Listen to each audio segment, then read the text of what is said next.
tribe has spoken. I know that you were really upset about me falling asleep that day for some reason. Welcome back to yours truly with Azsia and Luci. Happy to be here. Happy to be back. Happy you're listening. Excited to talk today about the Bachelorette. Just a little one-off here. We're going to be taking a little bit of a pivot. Just Fair a little enough. bit of a pivot because we do talk a lot about reality TV. Yes. Anyways, we're going to be kind of honing in on reality TV. All things reality. So, like right now, we're Here. going to be going week by week with a current show. Also giving you some like headlines, like what's happening to keep you in the know. Because we're going to come out with 2 episodes a week. One will be talking more about the headlines. The other will be like in-depth, our thoughts and opinions about whatever show we're watching along with. What you just watched. So right now we're in the Bachelorette. It's about midway through the season. So even more because it's going to be hometowns. Yeah. I feel like this season's going so fast. I agree. I think it's only like 7 weeks that they're doing now. And like, to me, that's crazy. But honestly, I kind of feel like she knows. Yeah. So maybe it's not. Yeah. I feel like it's always like that with The Bachelorette. They always kind of know quicker. Yeah. But I feel like over the past couple of seasons of both Bachelor and Bachelorette, it's like gone quicker. I agree. Because it used to be like take so long to get down to like top whatever. And then they do like the tell all and then they like skip a week and then like Fantasy Suites is 2 episodes and the last one's 2 episodes. I'm like, it's so long. I'm wondering if they found that like, I would think this, at least especially for The Bachelor and probably The Bachelorette, but as like a woman, I wonder if they found that the longer they dragged out the Bachelor seasons, the more that those women would honestly just come to a point where they're like, this isn't worth it. No. Or like This if being sucks. together with all these other women like started to play a major role in like their relationship with the guy to the point where they were like, we don't even want to be here. Because I feel like in my mind, I keep thinking of Nick Viall's season where Corinne was there until the top 4 and she was like the crazy messy one in the house. And if I was any of the other 3, I'd be like, what is he doing? And I would start second guessing him for keeping the crazies one around for as long as they have. But we have talked about this extensively. It's so weird watching because like you're seeing seeing the messy, like, because the people get messy when like the person's not there, the Bachelor or the Bachelorette. Oh, for sure. I feel like it's hard to put myself in the position like if I wasn't seeing them fighting. How I wouldn't. How you're really just going off. So because sometimes I'm like, they're so dumb. Why are they keeping this person around? But that I think is why. I would agree. That's a good point. Because like Devin this season, when he's with her, I like him. When he's with the guy, well, it's better now. But at the beginning, when he was with the guys, I was like, I hate him. He came on pretty strong in the beginning. Strong. And I think that is his personality. But I think we've talked about it too, where like, I really like Devin. However, me and him would be like oil and water. Like it would be such a bad mix because we're both big personalities. Yeah. And so I feel like he has a great personality with hers. Yeah. They mesh very well. I think so. And I think now that there's less guys, he's a lot like better. Chilled out a little bit more. I think he was trying to be a lot in the beginning to like make sure he was seen. Yeah. And I think that's the other part of the conversation, specifically when 2 girls are talking about the Bachelorette, is like there's who do we think for Jen? Who do we think for ourselves? Yes, very much so. And sometimes they're the same and sometimes they're not. Yeah, they're not as of right now, I feel like. But okay, so this was the week before hometowns. Yeah, it's a big week. So it was like they started with 7, and so she had to eliminate 3 to get to the hometown number, which I thought was guys quick. Wild. Yeah. Yeah, right, 3. Okay, and so the first one-on-one date went to Marcus. I feel like I want to know your thoughts on Marcus before I say my thoughts on Marcus. My thoughts on Marcus. If you have any. I do. Okay. I think this is where it's like so different, like being with Jen versus like my personal opinion, because like I wouldn't choose Marcus. I don't. Not. I think he's. Not because I don't like him. Like, he's like, I love like hearing his backstory. Yeah, like, loved he's that. such a sweet, genuine guy. I just don't think our personalities would. Yeah. Vibe. I think we're both on the quieter side, and I don't think anyone would speak on the date. Yeah. And I think that would be an issue. Valid. But I think Jen likes him. I think she needs a little bit more. Yeah. From him, and I'm just not sure. That's unfair he's in an unfair position because he's like me. Like, I think I would relate to him being in his position. Like, I move a little bit slower, have a little bit harder time like opening up to someone I met 5 minutes ago, and also knowing they're dating other people. Like, that would completely shut me off. So it's just it's unfair for people like that, i.e. me, to be on a show like this, because you just there's pressure to like share your life story on your second date. Yeah. And I don't know if he'll get there and give her enough of the depth before the end. If that makes sense. I think that's a good point. I feel like even as someone who is pretty extroverted, I too would find it challenging to like give my life story and pitch it. I feel like it's weird. Like they go on a date and they're like, all right, you got to tell me your deepest, if darkest. you're not going deep, we're like done. And I'd be like, okay, like I don't want to disclose that much, but I like him a lot. Yeah. I think she's more farther along. Yeah. With well, I think them. She moves faster. Yeah. And I think he is very, very guarded, obviously, because of like how he grew up. I loved hearing all of that. The date was kind of weird. It was really pitching Wicked. I kind of hated the date. Really pitching I was like, Wicked. I literally hate this. I was like, if I was on the date, I'd be like, oh, I don't want it. I don't want to. I would hate it only because we're in the streets of Seattle and all of the people going by are watching. No, literally. And like we're doing kind of like absurd things, but. Like, yeah, I was why like, was it pitching? Why was it like all about because Wicked? It's all Disney. Disney has the rights to Wicked, and Disney owns The Bachelor and Bachelorette. Really? So now they can like subtly pitch all that stuff. Oh subtly. Yeah. I know, subtly. I'm like, okay, I feel like I've never seen them go that hard. I don't think they have in previous seasons, but there was once before that they did too, and I want to say it was with a new show though coming out. Yeah. Because. Yeah, now that they have like ABC, Freeform, Disney, like all of that, they can like really, really put it in there. And I'm just like, oh, guys, I'm going to see Wicked. I'm here to watch The Bachelorette. Is not what's going to sell me to see that movie. I'll tell you that. I'm not going to see Wicked because I saw it on The Bachelorette. I do love seeing Kelsey though, because I love they're Kelsey. Completely separate in my brain. Like, there's a lot of reasons. I thought it was kind of weird to bring Daisy on though. I was like, that was kind of weird too. I just like, I don't know. There's only so close you can be with the girl that is now engaged to the guy you wanted to be engaged with. So I always think that that's weird because, but anyway. Let her be. Let her go. I know, like let her live her life in peace. It's weird. I think there's been some online stuff about Marcus that I think could necessarily be the downfall. Like if they ended up together, tell me what's coming up right now. I don't know. I don't know this. Stop it.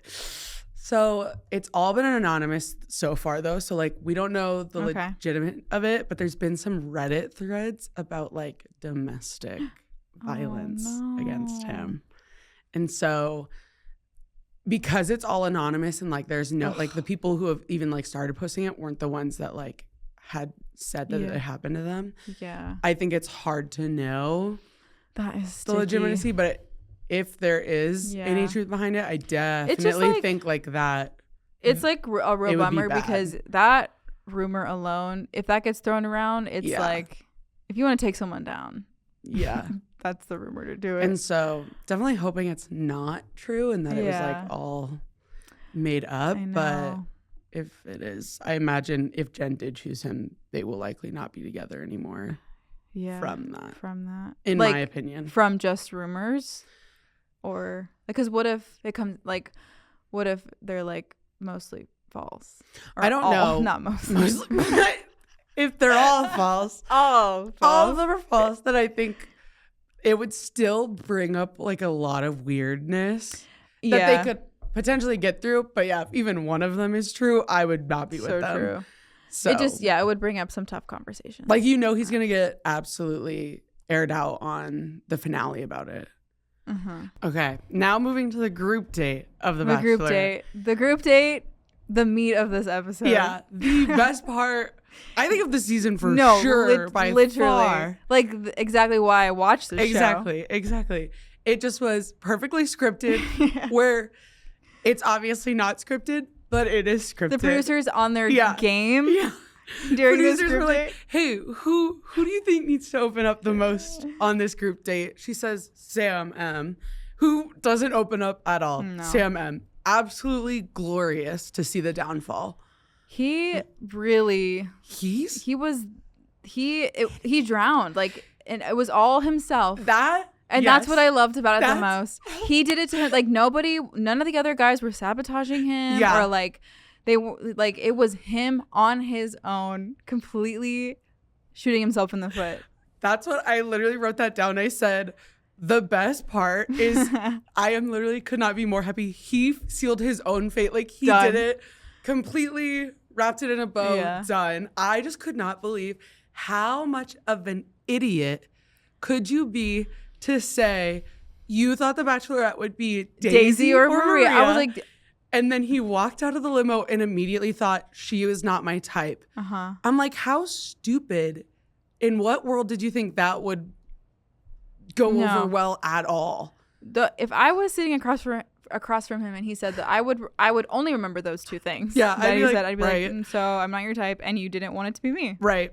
And then, so what do you like about me? The way he just spoke in circles was nuts. He really essentially said nothing. No, he said nothing. He said, I love you with no backing. No backing. And she's like, why do you love me? He's like, because you want a ferocious love. And I'm like, what? And he kept she would ask him a question. He'd be like, he's like, here's the deal. For me, and she's like, no, I'm asking you about me. Say one thing about me. He's like, for me, my journey on the, I'm just like, oh my gosh. When she said, on our one-on-one date, tell me one thing you learned about me, and he couldn't answer. I was like, that's my crazy. Guy, at a minimum, say she doesn't like heights. Yeah, literally. Like, literally the easiest thing. You really pushed her to jump off a building, and she didn't like it. What did he even say? I don't even remember I think he couldn't answer it. I think he then said something like, this is the deal for me. And I'm like, dude. He's like, listen, my journey. So stupid. I loved watching, though, the four other guys get so much joy out of watching the four of them. Where they were like, we don't even need to fight now. Like, he's doing this on his own. Literally, in the way that they were like, I could have answered that question. I'm like, you guys. Oh my gosh. The other thing that I was like fuming at was, so first they did like they were at a radio's place, whatever, at station, and all of the guys, they were like asking rapid questions to all the guys. Yeah. All the guys were like answering normal. One word. He like was giving the worst answers. They asked him, they're like, describe Fantasy Suite in one word. You know what he said? Aggressive. Ew. I would have been like, bye. Bye. What? Bye. I would have been like, out of every word. That's like maybe one of the worst ones you could have done. Probably the worst. And I'm like, there's so many other things you could have said. Yeah, I think I also hated so much too. Like, obviously he knew he was messing it up. I don't know if he did. I don't know. You're right. I don't know if he did. In the moment, he thought he was acing it. I think he did because he got that weird throat thing too. He was like, like he kept like, I think he was like, oh no. I'm like, yeah.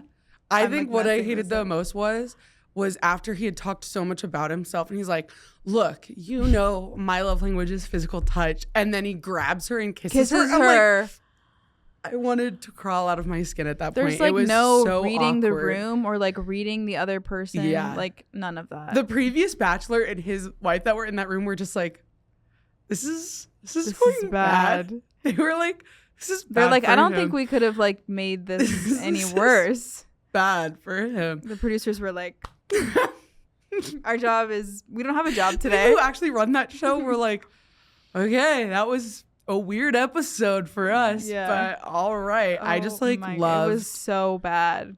I loved that was happening. And then I thought then later when it switched to after the radio show and they were doing the cocktail hour, I almost feel like I don't even remember Sam at that point. I just remember her telling Devin that she was falling for him. I noticed that. That's the first time she like, said that. Yeah. She hasn't said that to anyone else. No. Yeah. It's always also a big deal to me when the lead says when they that, say something like, back, because if Devin's not picked at the end, that's gonna suck. And I was any other guy, I'd be like, so yeah, like, why'd you say that to him and then not to me? Yeah, like it would raise it's just like it's not a good look. No, it's not a good look. I never like when at the final two when the person says I love you to both. Like I think it's bad. I think it's damaging to obviously the person who loses, but also to the person who wins, because you're like, literally 5 minutes ago you said I love you to her, and now like no, I would not be about that at all. So that was the only thing I really took away, I feel like, from the group date. I think Sam just like, I think the guys were kind of poking at him because she was like, today was like a little weird, and she's mentioned like one person, and they were like, do you think it could be you, Sam? And he's like, I don't think so, or something like that. I feel like he had no idea until that night ended. Yeah. After the group date, when she didn't give out a rose, and when she pulled him again and like once again grilled him for like the 5th time. Yeah. And then the next day when Jeremy went on his 101, Sam was like seen walking down the street just being like, I don't think it went well yesterday. I'm like, no, duh. I don't know how you could be so stupid to know it wasn't going well during it.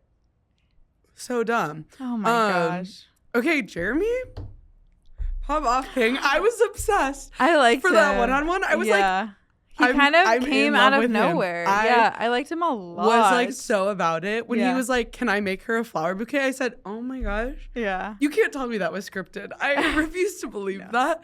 I'm like, I think he just stopped and wanted to do that. I think so. I was like so obsessed with him. Yeah, I liked him a lot. I'm like sad that it took, I always feel bad for the last person who gets the one-on-one, because you're so far along in the process that like the next thing is hometowns. Yeah. But you haven't had like substantial time. I just feel like it's unfair. I feel like though in my mind, I for sure thought he wasn't getting a rose and he was going home on the one-on-one, because I assumed she would say we weren't gonna make it. Yeah. But the fact that he got one, I was kind of blown away and was like, absolutely. I think he deserves it. I think the fact that they talk about, because this isn't the first time I think they've talked about religion. But I think the fact that they were so comfortable talking about it and like what each other wanted, that's true, was like a major green flag for her, because I think the only other person she's had those sort of conversations with is Devin. And so obviously it's important to her. And I think that already goes deeper to show that there's an intentionality with like future planning. Yes. So I agree. That would be my thought. Yeah. On maybe why she was like, oh yeah, I want to give him a rose. Because I don't know if she's gotten there with Jonathan. Yeah. Or I already forgot. Oh no, it's Devin, Jonathan, and Marcus. And now Jeremy. And so I feel like Devin and Jeremy are the only ones that have talked about that. And then Marcus, I feel like she just feels this like different connection with him. Yeah. I don't really know what. I was a little like because both of the one-on-ones, so it was Marcus and Jeremy, I was like, those are probably not guys that I would have necessarily, they weren't at the top of my list to like go further. But I'm like, so now that they have roses, the next 3, I was like, I personally liked the 3. And I was like, wonder which one's not going to get. Oh, the 4 that on the group, because she said, okay, so wait. So after Jeremy's one-on-one date, I was like, you know what? I personally, as Luci Lendering, would date Jeremy. I would 100%. I would too. He's like kind of quieter, but then like one-on-one, very charismatic, very goofy, very funny. And that like I eat up. Yeah. He doesn't have to be the center of attention in a big group. Because more than likely that's going to be me. If you can hold your own when we're on one-on-one, I'm totally fine. I'm all about it. I can't carry it on my back. No, I was like, Jeremy, for me, I think is actually number 1 right now. Like who I would date out of all of those dudes, it would be Jeremy. I think I might be there with you, actually. I'm shocked because I feel differently for you. Oh, but that's okay. We'll talk about it at the end because I have thoughts. So Jeremy got a rose and I'm so happy about it. And then, so then after that, before the rose ceremony, she decides, she's like, screw this. I want Sam out of here. Yeah. Well, she's like, I need to get more clarity before the rose ceremony. But I think she knew he's out of there. Yeah. And so she goes and finds him. She's already in her rose ceremony dress, everything. And basically she's like, I need you to sit down right now and tell me why you think you love me. Yeah. And he like quite literally couldn't. I'm telling you, if you haven't watched, you should just watch. Like, if you're not a Bachelorette fan, you need to watch him stumble. Completely talk in circles. Literally. He doesn't say, like, there's no point made. Yeah. Like, nothing. I wrote down some of the things that he said because I was in awe. The one thing that he said that immediately I would have been like, get on the bus, you're going home, is I know there's someone out there with the same characteristics as you, but I choose to love you. And I'm like, what? Okay, well, that may be the most offensive thing I've ever heard. I'd be like, I know there's someone there's no one out there like me. Why on earth would you say the opposite? I'm like, you're so stupid. And then he said at the start of like all of his sentences, let me tell you why, or here's my story, and talked about himself only. And then there was one point he said the word yearn, but in just the worst way, because he kept saying, you're like yearn, ferocious love. I have a reckless love. Like all of these such cliches that I'm like, it sounds like it's written out of a book. And at one point she said, you're saying everything that sounds scripted. This is not. She's like, I'm not feeling it. Like you're saying story. It, but I'm not feeling it. She's like, this isn't authentic. She's like, we're not like, that's great what you're saying. Take it out of it. You're not saying anything. Like you're not saying anything about me or about either of us. Like you're just saying cliches. Yeah. So then she sent him home and I said, absolutely. I loved it. I know. I was like, thank you. Bye. Get out of here. Pack your bags. And like, I think he was just scrambling because he didn't want to go home. I think this was all a ploy for him to get a following. I was surprised because I usually with guys like that, there's a point where it flips and like then their pride gets in the way and like they want to leave on their own terms. Yeah. So I thought that's how it was going to go. Like he was going to be like, no, like I'm going to go. But he like fought. He did not want to go home. I give him kudos for that, I guess. But he said something in the limo that I hated. It was something like she wasn't. What did she? He said she was dull. Oh my gosh, he did say that. She was giving dull energy, and I was like, you literally just said you love her. I also love because he kept saying like the energy you're giving out is so good, and at one point she's finally like, we can't survive off of energy or vibes. Like, we're not going to make it past that. And I was like laughing at that. And then, for him to go in the limo and be like, she was dull energy. I was like, you're an idiot. I think he's like almost written by AI. Like, he has nothing to him. Like, his entire... He was almost giving like Luke P kind of. But like so much less of the drama where it wasn't half as entertaining. Yeah. Like it was almost written by like AI where like he didn't have a deeper substance to make it better. Yeah. He just was like stupid. He would be a nightmare to be with. He would be a nightmare to be with. I would hate him. Gosh. And so then he goes home. So then only two of the other guys go and get voted out. And it is pet portrait guy, Spencer. I was sad. And Grant, new bachelor. I saw that. I think you need to hit Spencer up. No, dog. You know what Asia needs to DM him. I almost DM'd him last night for you. No, that's so funny because when he went home, I was like, oh, that's so sad. I was like, should I? You should literally message him. He has his like email too in his bio. And I was like, I might write this guy like an email just being like, hey, I have a friend. She loves her dog. She has like actually specifically also bought in pet portraits before. Yes. Like she's this, and this. I think you guys would be a great match. Just like want to set you two up. Let me know. No, that's like, so funny. I was like, I did have the thought when I was at home. I was like, he would be perfect for Asia. The fact that he called his mom after he got sent home. I know, he was crying. And he cried. I was They've like, never shown that before. Him. No, I love him. And I was like, perfect for Asia. I've been writing for this guy since when they showed his job title. I was like, pet portrait entrepreneur. I was like, oh my God, he's following his passion. Yeah, no, I 100% think you two would be a great match. Yeah, maybe I will. Okay, I'll draft up an email. If you want me to send an email, I can, or if you want to just DM him. We'll talk. Okay. We'll talk. I just think it would be perfect. So that's my opinion. To wrap up this episode, who do you think she's going to pick at the end? Or should we say whose hometown's going to go the worst? Ooh. Maybe both. It's just so hard with hometowns because you really just have no idea. Because they're all like, oh, I can't wait for you to be my family. But I think, I don't know. Marcus's seems like it might, because coming from his situation, I feel like the people that are in his life are going to be protective of him. Yeah. So that could go either way. That might be a rough hometown. Yeah. Devin also kind of comes from a broken family, I think. I don't remember. I don't know. And I don't really remember them talking about their That's valid. I think Jeremy's is going to go well. I think Jeremy's is going to go well. Yeah. Big Jewish family. Yeah. I think it's going to go well. I don't remember anything about Jonathan's family. No idea. I think she's going to pick Devin in the end, though. I do, too. Devin's my front runner. I was thinking Devin and Jonathan, or now Jeremy. Maybe Jeremy. Jeremy might be the final two, but I think I think it's going to be Devin. I think Devin's her winner. I think Jeremy would be my winner. Maybe Spencer's my winner. So, there we go. We'll talk about hometowns, though. Yeah, hometowns next week. They're always beefy episodes, so heck yeah. All right. Tune in. We'll see you next week. Bye.